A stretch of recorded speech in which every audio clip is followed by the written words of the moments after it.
গাজীপুরে commuter train মহুয়াতে আগুন পুড়েছে পাওয়ার কার, নেই হতাহত। 2 ঘন্টা পর ঢাকা ময়মনসিংহে ট্রেন চলাচল শুরু।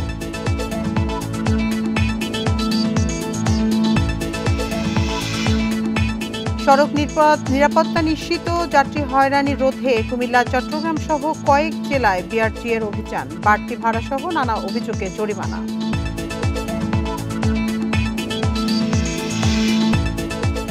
ঈদের ছুটিতে বিভিন্ন প্রত্নতাত্ত্বিক স্থানেও বেড়েছে দর্শনার্থীদের ভিড়। পুরাকীর্তি ও জাদুঘরে যাচ্ছেন ভ্রমণ পিপাসুরা।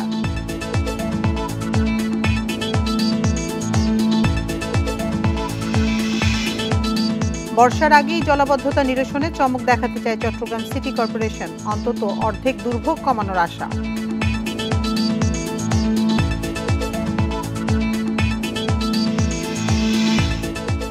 এবং কাজে আসছে না সিলেট ওসমানী বিমানবন্দরে কার্গো টার্মিনাল, ওয়্যারহাউস জটিলতায় রপ্তানিকারকরা।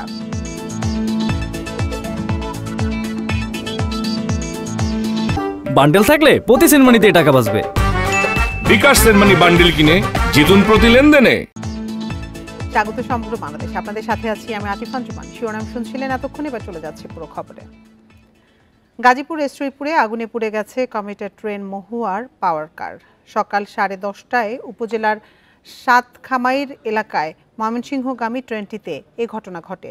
ফায়ার সার্ভিসের উপসহকারী পরিচালক মোহাম্মদ মামুন জানান, ঢাকা থেকে ছেড়ে আসা ময়মনসিংহগামী মহুয়া কমিউটার ট্রেনটি শ্রীপুরের সাতখামাইর এলাকায় পৌঁছালে এর পাওয়ার কারে হঠাৎ আগুন লাগে। খবর পেয়ে ফায়ার সার্ভিসের 2টি ইউনিট ঘটনাস্থলে গিয়ে আধা ঘন্টার চেষ্টায় আগুন নিয়ন্ত্রণে আনে। এতে কোনো হতাহতের ঘটনা ঘটেনি। 2 ঘন্টা বন্ধ থাকার পর স্বাভাবিক হয় ঢাকা ময়মনসিংহ রুটে ট্রেন চলাচল। আগুন লাগার কারণ এখনো জানা যায়নি।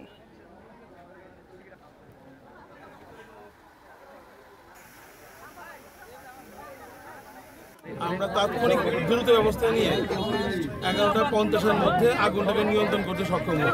আমাদের মূল টার্গেট ছিল যেন এই যে পাওয়ার কার, এই যে জেনারেটর, এই রুম থেকে আগুনটা যেন অন্য বগিতে না ছড়ায়। ঈদে যাত্রীদের সড়ক নিরাপত্তা নিশ্চিতকরণ, হয়রানি ও দুর্ঘটনা রোধে ঢাকা কুমিল্লা মহাসড়কে বিশেষ অভিযান চালিয়েছে বিআরটিএ। সকালে বিআরটিএ সহকারী পরিচালক ফারুক আলম ও মোটরযান পরিদর্শক সাইফুল ইসলাম বাপ্পি এ অভিযান পরিচালনা করেন।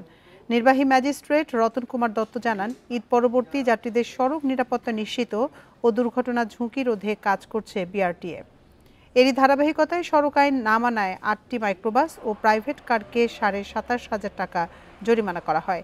ঢাকা চট্টগ্রাম মহাসড়কেও অভিযান চালিয়ে 2টি গাড়ি জব্দ সহ 18টি যানবাহনকে 26,000 টাকা জরিমানা করা হয়।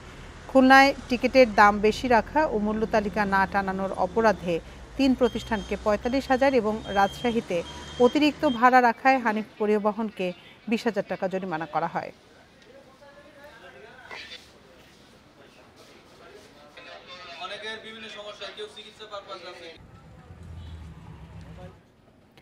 ঈদের ছুটিতে জনপ্রিয় পর্যটন কেন্দ্রের পাশাপাশি দেশের বিভিন্ন প্রত্নতাত্ত্বিক স্থানেও ভিড় করছেন দর্শনার্থীরা। বন্ধু স্বজনদের নিয়ে ভ্রমণ পিপাসুরা যাচ্ছেন বিভিন্ন প্রাচীন পুরাকীর্তি, প্রত্নতাত্ত্বিক নিদর্শন ও জাদুঘরে।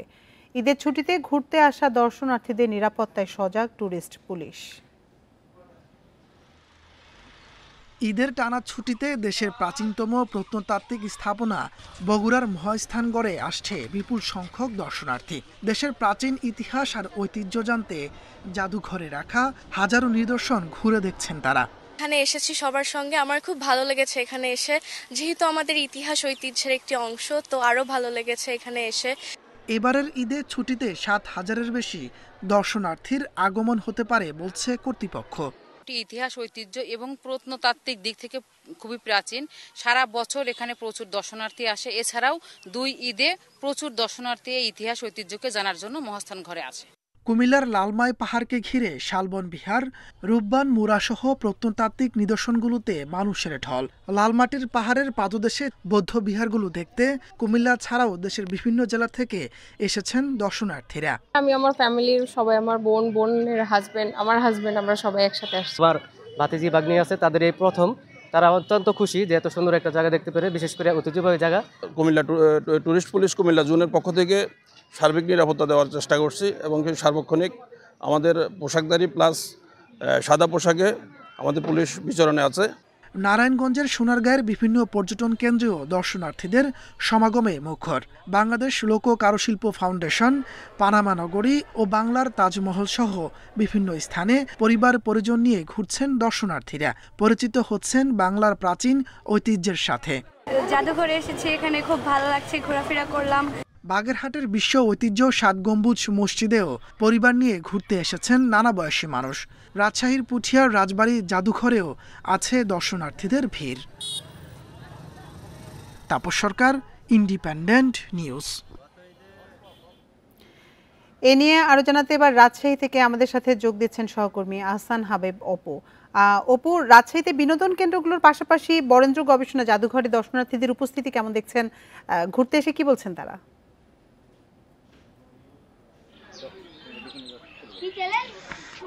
আমি এখন আছি আসলে রাজশাহীর ঐতিহাসিক বড়কুঠি এলাকায়। এটি পদ্মা নদীর পাড়ে অবস্থিত।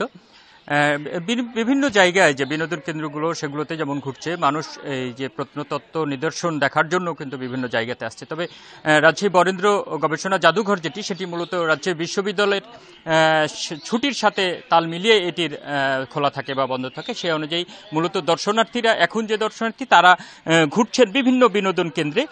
আর রাজশাহীর প্রত্নতত্ত্ব নিদর্শনের মধ্যে আমরা পুঠিয়ার রাজবাড়ি আছে, এইখানে এর বাইরে যেগুলো আছে বিভিন্ন জায়গায় বিভিন্ন পার্ক আছে, সেগুলোতে মানুষজনের আমরা আনাগোনা দেখছি। আর এই মুহূর্তে যখন আছি তখন কিন্তু আসলে ঘোরাফেরার যে জায়গাগুলো সেগুলোতে দর্শনার্থীদের উপস্থিতি অনেকটাই কম। তার কারণ হচ্ছে যে রাজশাহীতে এমনিতেই তাপমাত্রার কারণে মানুষ দুপুরবেলা একেবারে বিকেল না হওয়া পর্যন্ত আসলে বাইরে সেভাবে ঘুরতে বের হওয়ার মতো পরিবেশ তৈরি হয় না। এখন প্রতিদিনই গত কয়েকদিন ধরে ঈদের পর থেকে আজকে পর্যন্ত এই 38 ডিগ্রি তাপমাত্রা, যেখানে এই 38 ডিগ্রি তাপমাত্রার আশপাশে মূলত মানুষ একটুখানি স্বস্তির জন্য একটু ছায়া খুঁজতেছে। এইরকম যখন অবস্থা, তখন ঘোরাফেরার যে জায়গাগুলো সেগুলোতে মূলত মূল দর্শনার্থীর যেটি আমরা দেখছি গত 3 দিনের যে চিত্রটি দেখেছি, সেটি হচ্ছে মূলত বিকেল থেকেই এই দর্শনার্থীর সংখ্যা বেড়ে যাবে। এবং আমরা যে জায়গাটাতে আছি সেখানে আমরা দেখাতে পারছি যে এখানে মূলত বিপুল সংখ্যক দর্শনার্থী প্রতিদিনই আসছে। তারই অংশ হিসেবে কিন্তু এখানে বিভিন্ন ছোটখাটো দোকান, যেগুলো খাবারের দোকান, এসব কিন্তু বসছে কয়েকদিন ধরেই। আজকেও ঠিক তাদের প্রস্তুতিটাই আমরা এখন দেখতে পাচ্ছি।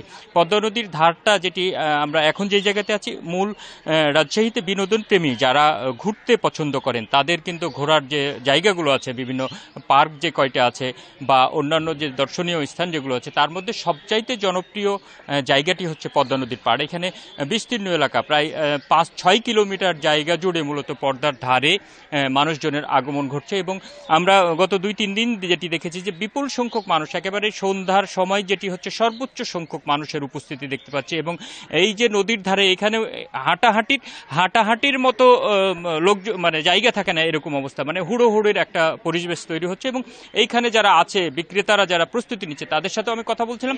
তারা যেটি বলছেন যে আর কিছুক্ষণ পরে হয়তো এই যে লোকজন যেটা আসা শুরু হয়েছে, এটির সংখ্যা বাড়বে এবং এটি সন্ধ্যার পরে অন্তত 1 ঘন্টা সময় পর্যন্ত এখানে লোকজন থাকবে বলে তারা আশা করছেন। এবং প্রতিদিনের চিত্রটা দেখেই তারা এই অবস্থাটি বলছেন।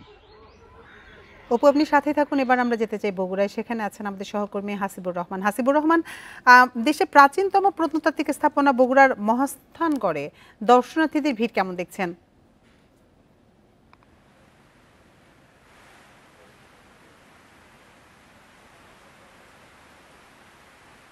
পুরো পৃথিবীর যেটা প্রস্তাব রয়েছে সেখানে সবগুলোতেই কম বেশি দেখে।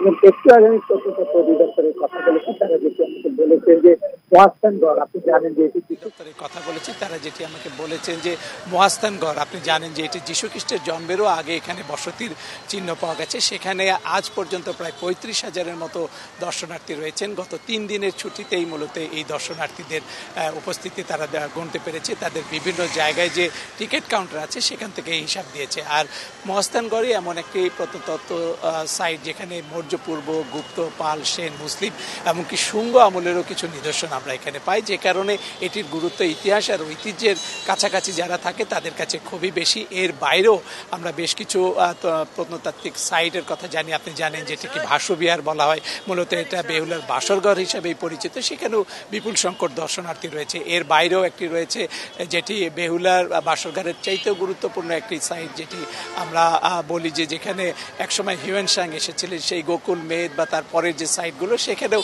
বিপুল সংখ্যক দর্শনার্থী রয়েছে। এর বাইরে আমি প্রত্নতত্ত্ব অধিদপ্তরের কাছ থেকে জেনেছি যে গোবিন্দ ভিটা যেটা মহাস্থান সংলগ্ন, সেখানেও আজকে বিপুল সংখ্যক দর্শনার্থীর উপস্থিতি সকাল থেকেই লক্ষ্য করা গেছে। রাজশাহী এবং বগুড়া থেকে জানাচ্ছিলেন আমাদের সহকর্মীরা।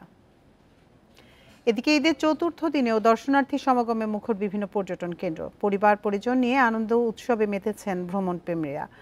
ঈদের ছুটিতে কুয়াকাটা সমুদ্র সৈকত মুখর দর্শনার্থীদের কোলাহলে। 3 নদীর মোহনা, লেম্বুর বন, সুটকিপল্লী, চর গঙ্গামতি ও কাকড়ার চর সহ সব জায়গায় ব্যাপক ভিড়।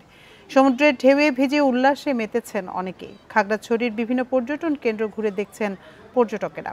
সিলেটেও ঢল নেমেছে ভ্রমণ পিপাসুদের। পাহাড়ের ঢালে চা বাগানের সৌন্দর্যে মুগ্ধ হচ্ছেন পর্যটকরা। সব বিনোদন কেন্দ্রেই নেওয়া হয়েছে বাড়তি নিরাপত্তা ব্যবস্থা। নেচার এত সুন্দর, ছবি তোলার মতো অনেক প্রচুর জায়গা আছে এবং একটা সেফটির বিষয় আছে। সবাই এই জন্য এই জায়গাগুলোতে ভিড় করতে পছন্দ করে। আলুটিলার থেকে গুহাতে ঢুকছি, গুহাতে অনেক সুন্দর। এখন আমরা এই জায়গায় আসছি, এই জায়গায় আলুটিলারই অনেক সুন্দর জায়গায় ঘুরতেছি। প্রায় 10 থেকে 12টা স্পট আছে, প্রতিটা স্পটে আমরা নির্বিঘ্নে ডিউটি করতেছি এবং আমাদের সাথে সাদা পোশাকে ও পুলিশ রয়েছে, সেই সাথে সিসিটিভি ক্যামেরা আছে, সকলকে আমাদের দিক নির্দেশনা দেওয়া আছে।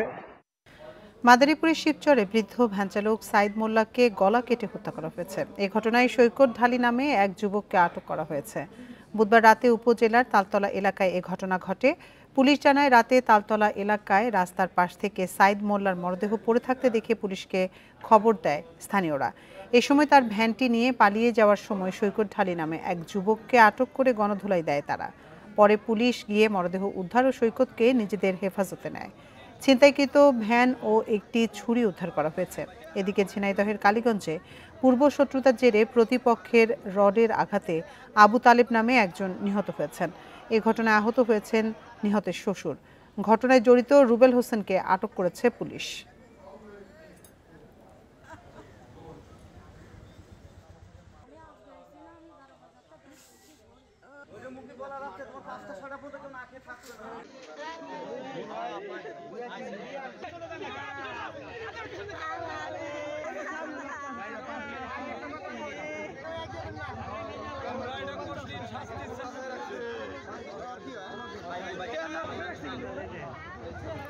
সিলেটে নিষিদ্ধ ঘোষিত সংগঠন ছাত্রলীগের 8 নেতাকর্মীকে আটক করেছে পুলিশ। বুধবার রাতে নগরীর বিভিন্ন এলাকা থেকে তাদের আটক করা হয়।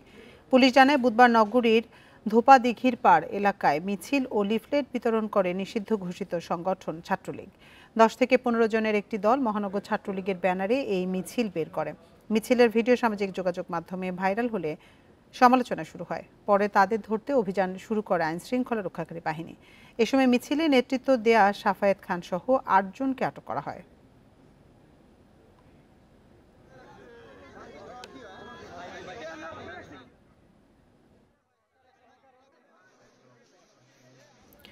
চট্টগ্রামের লোহাগাড়ায় সড়ক দুর্ঘটনায় বেঁচে যাওয়া শিশু আরাধ্য বিশ্বাসের অবস্থার অবনতি হওয়ায় আইসিইউতে স্থানান্তর করা হয়েছে। তার মাথায় আঘাত গুরুতর হওয়ায় পর্যবেক্ষণে রেখেছেন চিকিৎসকেরা। এছাড়া একই ঘটনায় আহত দুর্জয় ও প্রেমাকেও হাসপাতালের অন্য ওয়ার্ডে চিকিৎসা দেওয়া হচ্ছে।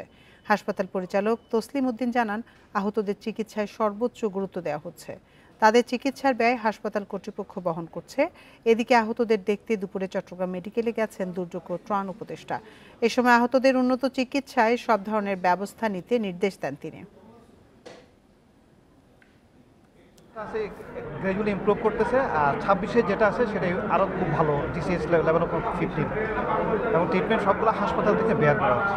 আরও উন্নত চিকিৎসার জন্য যদি বাইরে প্রেরণ করতে হয়, কিছু করতে হয়, তাও সরকারের পক্ষ থেকে আমরা উদ্যোগ নেব এবং ডাক্তারদের পরামর্শ মতেই নেব। এটা চিকিৎসকদের পরামর্শে যতটুকু করা সম্ভব সব কিছুই আমরা করব। 2 দশকে সংকট না কাটলেও এবার বর্ষা মৌসুমের আগে জলাবদ্ধতা নিরসনে চমক দেখাতে চায় চট্টগ্রাম সিটি কর্পোরেশন। খাল খনন সহ ৮ গুচ্ছ কর্মপরিকল্পনা বাস্তবায়ন করেই নগরীর জলাবদ্ধতা গতবারের চেয়ে অন্তত ৬০% কমার আশা করা হচ্ছে। তবে বিশেষজ্ঞরা বলছেন সেবা সংস্থাগুলোর মধ্যে সমন্বয় ছাড়া সুফল পাওয়া কঠিন। চট্টগ্রাম নগরীর জলাবদ্ধতা নিরসনে সিডিএ সিটি কর্পোরেশন সহ ৩ সংস্থা 10 বছরে ব্যয় করেছে ৮,০০০ কোটি টাকা, তবুও মিলেনি সুফল। প্রধান সেবা সংস্থা হিসেবে এ দায় এড়ানোর সুযোগ আছে কি সিটি কর্পোরেশনের? সাধারণ মানুষ বলে যে সিডিএ মিডিয়া আমরা বুঝি না, এগুলো মেয়রের দোষ। কেউ যদি ম্যান হলে তো সেটা আমাদের দোষ, ম্যান হলে পড়বে কেউ, এটা তো আমাকে দায় স্বীকার করতে হবে। জলাবদ্ধতার যেটা সেটা সিডিএ কাজ করতে না পারলেও এটা দায়িত্বটা ঘাড়ে আসে।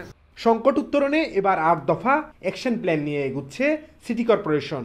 আগামী মে মাসের মধ্যেই যা বাস্তবায়নের লক্ষ্য ধরা হয়েছে। 10টা খালকে খনন করার জন্য এবং ড্রেজিং করার জন্য বলেছি, এবং 9টা খালের মুখটা যেগুলি সমুদ্রে এবং কর্ণফুলী নদীতে মিশেছে। বক্স কালভারটা ক্লিন করতে হবে, আগ্রাবাদ থেকে যেটা প্রায় 3 কিলোমিটার লং গিয়েছে। ফ্লোটিং যেগুলি প্লাস্টিক্স ওগুলি ক্যাচ করার জন্য ফ্লোটিং ব্যারিয়ার করছে যাতে নদীতে না যায়, এবং কিছু স্লুইস গেট ইমপ্রুভমেন্টের কাজ করছে। স্বল্পমেয়াদী এই কর্মপরিকল্পনা বাস্তবায়ন কিছুটা চ্যালেঞ্জ মনে করছেন বিশেষজ্ঞরা। তবে শতভাগ বাস্তবায়িত হলে জিসি সহ আশপাশের এলাকার দুর্ভোগ কিছুটা হলেও কমার আশা বিশেষজ্ঞদের। যে সমস্ত জায়গাগুলোতে পানি ওঠে, এবার আশা করছি একদম 60 থেকে 70% কমে যাওয়ার সম্ভাবনা আছে। ওখানে একটা খাল ছিল প্রায় 25 ফিটের মতো, 20 থেকে 25 ফিট, ওটা দখল করে 2-3 ফিট করে ফেলছিল, ওটা ভেঙে ফেলে এখন খাল করে ফেলছে। চট্টগ্রাম নগরীতে 57টি খাল রয়েছে আর নালা রয়েছে প্রায় 1600 কিলোমিটার। এর মধ্যে 10টি খালের তলদেশ ও নদীর সাথে খালের মুখ খননকে বাড়তি গুরুত্ব দেওয়ার কথা জানিয়েছেন বিশেষজ্ঞরা। Abdullah Rakib, independent news, Chittagong. সিলেট ওসমানী আন্তর্জাতিক বিমানবন্দরে পণ্য রপ্তানি করতে নির্মাণ করা হয়েছে অত্যাধুনিক কার্গো টার্মিনাল, কিন্তু যুক্তরাষ্ট্র সহ ইউরোপ অনুমোদিত ওয়্যারহাউস প্যাকেজিং ব্যবস্থা না থাকায় পণ্য রপ্তানি করতে পারছেন না রপ্তানিকারকরা। ফলে প্রায় 26 কোটি টাকা ব্যয়ে নির্মিত কার্গো টার্মিনাল কোনো কাজেই আসছে না। 2022 সালে সিলেট ওসমানী আন্তর্জাতিক বিমানবন্দরে নির্মাণ করা হয় প্রায় 100 টন পণ্য ধারণ ক্ষমতার অত্যাধুনিক কার্গো কমপ্লেক্স, কিন্তু গড়ে তোলা হয়নি আন্তর্জাতিক মানের প্যাকেজিং ব্যবস্থা। এতে 3 বছরেও চালু করা যায়নি কার্গো কমপ্লেক্সের কার্যক্রম। রপ্তানিকারকরা বলছেন, ইউরোপ আমেরিকার অনুমোদিত ওয়্যারহাউসের মাধ্যমে প্যাকেজিং ব্যবস্থা না থাকায় বিপাকে পড়তে হচ্ছে তাদের। বাধ্য হয়ে ঢাকা থেকে পণ্য রপ্তানি করতে হচ্ছে। সময় নষ্ট হয়, পাশাপাশি একটা ব্যয়বহুল ব্যাপারও আছে।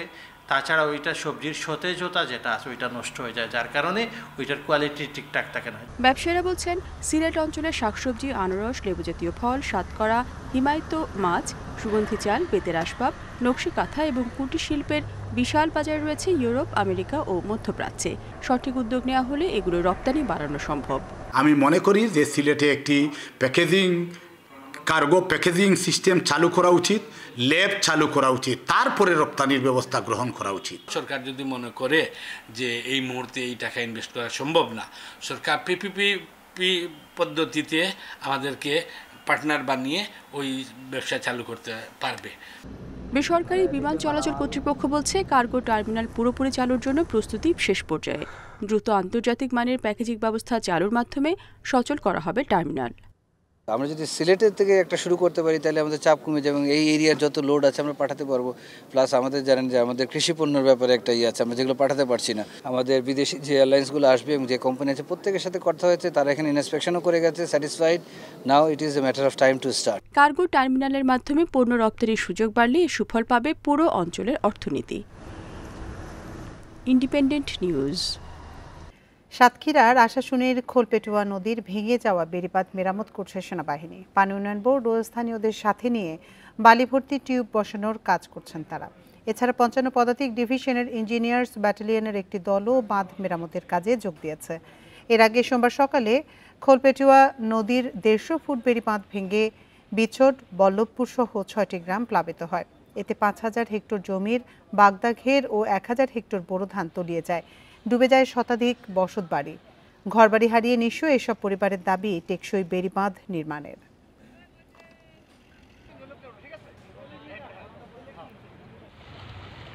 নোয়াখালীর কবিরহাটে ৬ বছর বয়সী শিশুকে ধর্ষণের অভিযোগে মামলা হয়েছে। বুধবার নারী ও শিশু নির্যাতন দমন আইনে ভুক্তভোগীর মা বাদী হয়ে মামলাটি করেন। গত ২৫শে মার্চ প্রতিবেশী মোহাম্মদ ফরিদ এক বোনকে পরিত্যক্ত ঘরে নিয়ে ধর্ষণ করে। পরে শিশুটির চিৎকার শুনে মাকে বিষয়টি জানায় অন্য বোন। মা ঘটনাস্থল থেকে মেয়েকে উদ্ধার করে নিয়ে আসেন। এই ঘটনায় অভিযোগ পাওয়ার পর ৩০ মার্চ অভিযুক্ত ফরিদকে আটক করে পুলিশ। মামলার পর তাকে গ্রেপ্তার দেখানো হয়েছে।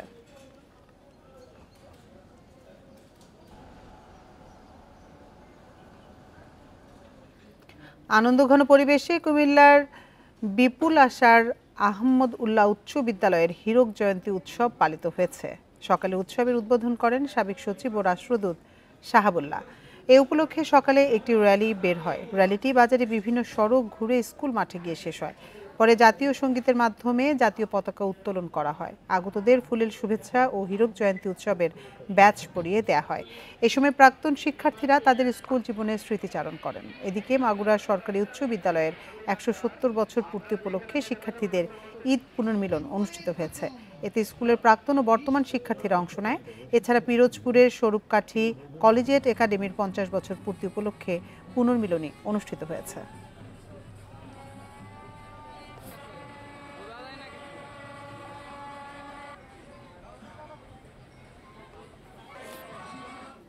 ময়মনসিংহে ঈদ উল ফিতর উপলক্ষে ঈদ আড্ডা ও বাউল গানের আসর অনুষ্ঠিত হয়েছে। গতরাতে নগরীর ব্রহ্মপুর পাড়ে এ আয়োজন করে বারোয়ারি কাচারিঘাট নামে একটি সংগঠন। আয়োজনে যোগ দেয় দেশের বিভিন্ন প্রান্ত থেকে ঈদ করতে বাড়ি ফেরা ময়মনসিংহ নগরীর মানুষ সহ স্থানীয়রা। জমজমাট ঈদ আড্ডা শেষে বাউল গান অনুষ্ঠিত হয়। এতে স্থানীয় শিল্পী ছাড়াও গান পরিবেশন করেন উপমহাদেশে প্রখ্যাত বাউল শিল্পী সুনীল কর্মকার।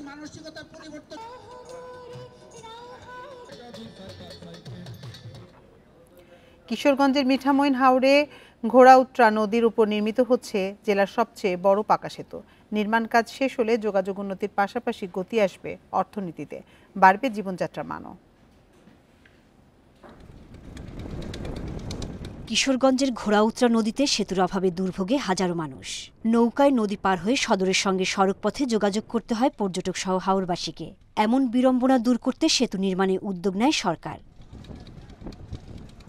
সেতুর ৩০ ভাগ কাজ শেষ হয়েছে। প্রকল্পটি বাস্তবায়ন হলে হাওরের সড়ক যোগাযোগের ক্ষেত্রে নতুন দিগন্তের সূচনা হবে। ব্রিজ হইলে পরে আমরা সরাসরি কিশোরগঞ্জ যাইতে পারবো, আমাদের জনগণের অনেক উপকার আসবে। হাজার হাজার মন ধান আমরা যে কোনো জায়গায় নিয়ে আমরা বিক্রি করতে পারবো। এই ব্রিজ হওয়াতে আরো অনেক অনেক উপকার হবে। হসপিটাল, স্কুল, কলেজ যাতায়াতের জন্য অনেক সুবিধা হইবে, অনেক সুবিধা। এরই মধ্যে ১৭৪টি পাইলিং নির্মাণের কাজ শেষ হয়েছে। নির্ধারিত সময় নির্মাণ কাজ শেষ হওয়ার আশা করছে এলজিইডি। সুপার স্ট্রাকচার বাদ দিলে সাব স্ট্রাকচারের কাজ অলমোস্ট প্রায় শেষ পর্যায়ে, বিশেষ করে পাইলিং, পিয়ার এবং আমাদের peer cap, pile cap.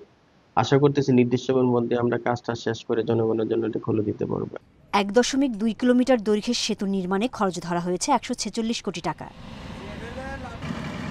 Independent news. Nilphamari সৈয়দপুরে ঢেলাপির হাটে ৫০০ থেকে ৫,০০০ টাকায় পাওয়া যায় আসবাবপত্র। ঐতিহ্যবাহী এই হাটে সপ্তাহে ২ দিন চলে বেচাকেনা। স্থানীয়দের পাশাপাশি জেলার অন্যান্য উপজেলা থেকেও কারিগররাও আসেন কাঠের তৈরি পণ্য নিয়ে। স্বল্প আয়ের মানুষের ঘর সাজাতে ঢেলাপির হাটে নেই জুড়ি। নীলফামারী সৈয়দপুর মহাসড়কের পাশে এই হাটের শুরু ৮০-র দশক থেকে। কাঠের তৈরি ছোট বড় নানা আকার ও নকশার আসবাবপত্র পাওয়া যায় এখানে। প্রতি সপ্তাহে শুক্র ও মঙ্গলবার ২ দিন বসে হাট। সন্ধ্যার আগ পর্যন্ত চলে বেচাকেনা। কারিগররা কাঠের তৈরি নানা পণ্য নিয়ে আসেন বিক্রির জন্য। এসব ফার্নিচারের ক্রেতা মূলত স্বল্প আয়ের মানুষ। অনেক খাট আছে এখানে, দেখে শুনে একটা নিলাম। কম দরে পাওয়া যায় আর মেলা রকম খাট পাওয়া যায়। খাট, আলনা, আলমারি, চেয়ার সহ নানা ফার্নিচার কম দামে পাওয়ায় আশপাশের এলাকা থেকে অনেকে আসেন কিনতে। এগুলা বিক্রি করি, অনেক দূরে দূরে লোক আসে, এখানে বেচা কিনা ভালো হয়। ২৫০০ এরকম করিয়ে চাই, ১৫০০, ১৪০০, ১২০০ এই মতন করে বিক্রি হয় আর কি। ঐতিহ্যবাহী এ হাটের সুনাম ধরে রাখতে কারিগর ও ব্যবসায়ীদের যে কোনো সহায়তার আশ্বাস জেলা প্রশাসনের। এর যদি কোনো পৃষ্ঠপোষকতা প্রয়োজন হয় সেক্ষেত্রে আমরা করব। আমাদের বিসিক সহ অন্যান্য যারা প্রতিষ্ঠান আছে তাদের সহায়তা নিয়ে তাদেরকে আমরা আরও যাতে উপযোগী এবং ভালো মানের ফার্নিচার এখানে তৈরি করা যায় সেই বিভিন্ন ব্যবস্থা গ্রহণ করব। এই হাটের সাথে জড়িত ব্যবসায়ী ও কারিগরদের দাবি প্রতি হাটে ১০ লাখ টাকার ফার্নিচার কেনা বেচা হয়। Independent news. রাঙামাটিতে শুরু হয়েছে ক্ষুদ্র জাতিগোষ্ঠীদের প্রধান সামাজিক উৎসব বৈশুখ সাংগ্রাই বিজু বিশু উৎসব। বিকেলে ক্ষুদ্র নৃগোষ্ঠী সাংস্কৃতিক ইনস্টিটিউটে এর আয়োজন করা হয়। প্রথম পর্বের এই উৎসবে আদিবাসী জনগোষ্ঠী তাদের সংস্কৃতি, কৃষ্টি ও ঐতিহ্য প্রদর্শন করবেন। উৎসব ঘিরে বসেছে বিজু মেলা। এতে বিভিন্ন ধরনের খাবার, পোশাক বিক্রি ও প্রদর্শনী করা হচ্ছে। 9 এপ্রিল পর্যন্ত চলবে প্রথম পর্বের উৎসব।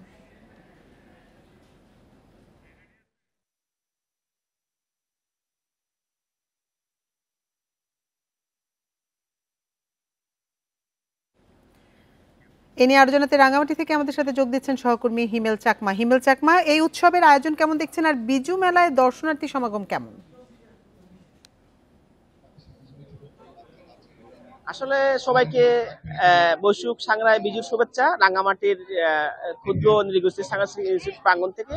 আসলে কিছুক্ষণ আগে মূলত বেলুন উড়িয়ে রাঙ্গামাটিতে যে 7 দিন ব্যাপী যে অনুষ্ঠান সেটা উদ্বোধন করা হয়েছে অলরেডি। তো আসলে এখানে যে মানুষের যে সমাগমটা বলা যায় যে আসলে অসংখ্য মানুষ এখানে জড়ো হচ্ছেন। আমরা দেখি যে প্রত্যেক বছর যে পরিমাণ মানুষ হয় কিন্তু এবারও কিন্তু ব্যতিক্রম না, কিন্তু আমরা প্রতিদিনই দেখি যে মানুষ জড়ো হয়, এবারও কিন্তু সেভাবে হচ্ছে। কারণ এখানে অলরেডি ইতিমধ্যে যে উদ্বোধন হওয়ার পরে যে যারা অতিথিবৃন্দ তারা বক্তব্য রাখছেন, পাশাপাশি আমরা এখানে দেখছি বিভিন্ন ধরনের যে আয়োজন, যে চাকমা, মানমা, ত্রিপুরা, পাঙ্কো, লুসাই এই সমস্ত যে জনগোষ্ঠী তারা তাদের যে বিভিন্ন ধরনের তাদের সংস্কৃতি কার্যক্রম, পাশাপাশি তাদের যে ঐতিহ্যবাহী কালচার তারা এখানে ডিসপ্লে করতেছেন। পাশাপাশি এখানে তাদের যে বিভিন্ন ধরনের হস্তশিল্প আদিবাসী জনগোষ্ঠীর সেগুলো তারা প্রদর্শন করছেন স্টলের মাধ্যমে। এখানে প্রায় 200টি স্টল দেওয়া হয়েছে এবং আদিবাসী জনগোষ্ঠীর যে তাদের যে খাদ্য বা তাদের যে জিনিসপত্র সেগুলো তারা এখানে এই মেলার মাধ্যমে তারা উপস্থাপন করছেন। এর মাধ্যমে আসলে আমরা দেখতে পাচ্ছি যে আসলে যে এখানে একটা মিলন মেলা, যে পাহাড়ের যে সমস্ত জাতিগোষ্ঠীর যে মিলন মেলা, সেটা আসলে আমরা এখানে লক্ষ্য করি। সকল সম্প্রদায় এখানে অংশগ্রহণ করেছে। তো এই অনুষ্ঠানটা আগামী 9 এপ্রিল পর্যন্ত চলবে এবং এরপরে আমরা যে কর্মসূচি সেটা আর দ্বিতীয় পর্যায়ের যে কর্মসূচি অর্থাৎ বাংলাদেশ আদিবাসী ফোরাম চট্টগ্রামের অঞ্চলে সেটা আরো 3 হিমেল, আপনাকে অসংখ্য ধন্যবাদ। রাঙামাটি থেকে জানাচ্ছিলেন আমাদের সহকর্মী হিমেল চাকমা। আর এই ছিল সমগ্র বাংলাদেশের আজকের আয়োজনে। এতক্ষণ সাথে থাকার জন্য ধন্যবাদ সবাইকে।